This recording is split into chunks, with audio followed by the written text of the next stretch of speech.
Bread halwa చాలా రుచిగా ఉంటుందండి. చాలా సులభంగా తయారు చేసుకోవచ్చు. బ్రెడ్ హల్వాకి కావలసిన పదార్థాలు మిల్క్ బ్రెడ్ 10 తీసుకున్నానండి.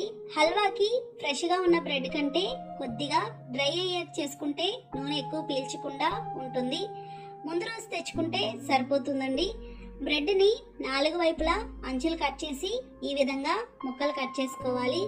ఆ అంచులు ఉంటే గనక అవి సరిగ్గా నానవండి, గట్టిగా ఉండిపోతాయి. అన్నీ ఇలా కట్ చేసుకున్నాం కదా, ఇప్పుడు డీప్ ఫ్రై చేసుకుందాం. డీప్ ఫ్రైకి సరిపడా నూనె పెట్టుకోవాలి. నూనె వేడవ్వాలి. నూనె వేడయ్యాక మీడియం ఫ్లేమ్లో పెట్టి బ్రెడ్ ముక్కలు వేసి ఫ్రై చేసుకోవాలి. అన్నీ ఒకేసారి కాకుండా మూకుడికి పట్టినన్ని వేసుకుంటే అన్నీ సమానంగా వేగుతాయి. ఇవి చాలా త్వరగా వేగుతాయండి. అటు ఇటు తిప్పుతూ 2 వైపులా ఎరుపు రంగు వచ్చే వరకు ఫ్రై చేసుకోవాలి. చూడండి, ఈ రంగు వచ్చినాయి కదా, ఇలా వస్తే సరిపోతుంది. ఇప్పుడు ఇవి ప్లేట్లోకి తీసుకోవాలి.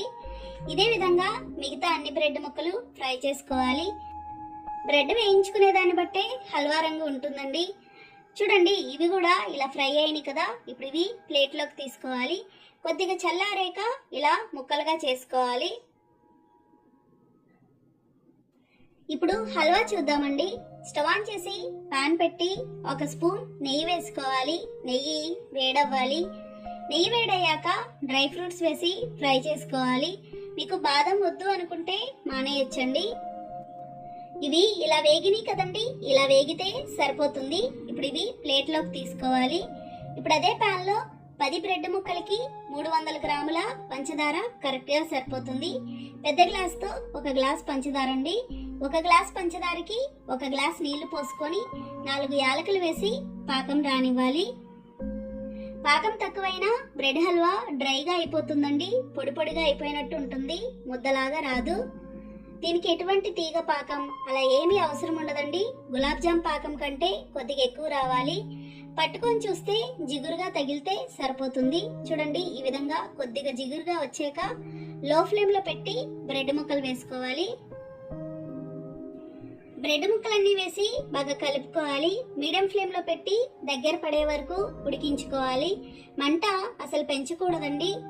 చూడండి, పాకం కరెక్ట్గా సరిపోయింది. అదే పాకం తక్కువైతే గనక మీకు బ్రెడ్ కూడా సరిగ్గా నానదు, గట్టిగా ఉండిపోతుంది.